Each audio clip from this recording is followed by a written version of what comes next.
ரொம்ப டயர்டா இருக்கு. இயற்கையான டேட்ஸ், பாதாம், பிஸ்தா, கேஷு அண்ட் ஹனி கொண்டு தயாரிக்கப்பட்ட லயன் டேட் நட் பைட்ஸ். இனிமே கண்ணை மூடிட்டு கடலை எண்ணெய் வாங்கலாம்.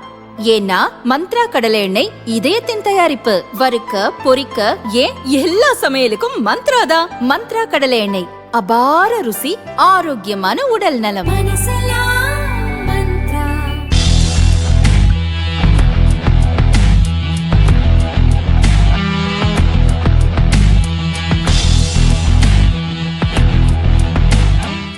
மேற்காசியாவில் நிலவும் போர் பதற்றம் மற்றும் கச்சா எண்ணெய் விலை உயர்வால் ஏற்பட்டுள்ள பணவீக்க கவலைகள் பங்கு சந்தையை பாதித்துள்ளன.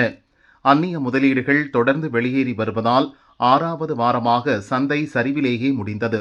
சென்ற வாரத்தில் சென்செக்ஸ் 263 புள்ளிகளும், நிப்டி 106 புள்ளிகளும் குறைந்தன.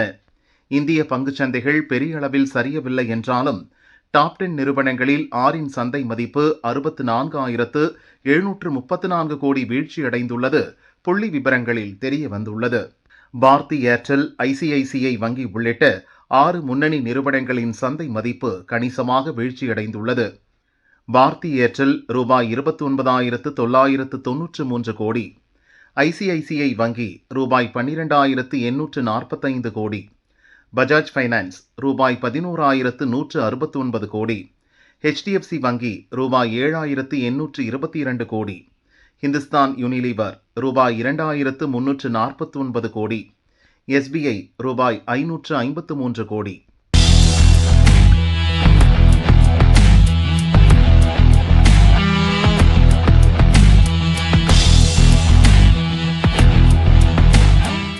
ரிசர்வ் வங்கி நாடு முழுவதும் டிஜிட்டல் முறையில் கடன் வழங்குவதற்காக ULI எனும் யூனிஃபைட் லெண்டிங் இன்டர்ஃபேஸ் வசதியை அறிமுகப்படுத்த உள்ளது. கடன் வாங்குபவரின் நில ஆவணங்கள், பான் கார்டு விவரங்கள், GST மற்றும் வங்கி பரிவர்த்தனைகள் என அனைத்தையும் ஒரே இடத்தில் மின்னணு முறையில் ஒருங்கிணைக்கும். ஏற்கனவே சோதனை அடிப்படையில் கிட்டத்தட்ட 65,000 கோடி மதிப்புள்ள 14 லட்சம் கடன்கள் வழங்கப்பட்டுள்ளன. விரைவில் இது அனைத்து வங்கிகளிலும் பயன்பாட்டுக்கு வரும் என எதிர்பார்க்கப்படுகிறது. சிறப்பம்சங்கள்: கடன் வாங்க வங்கி வாசலில் காத்து கிடக்க தேவையில்லை.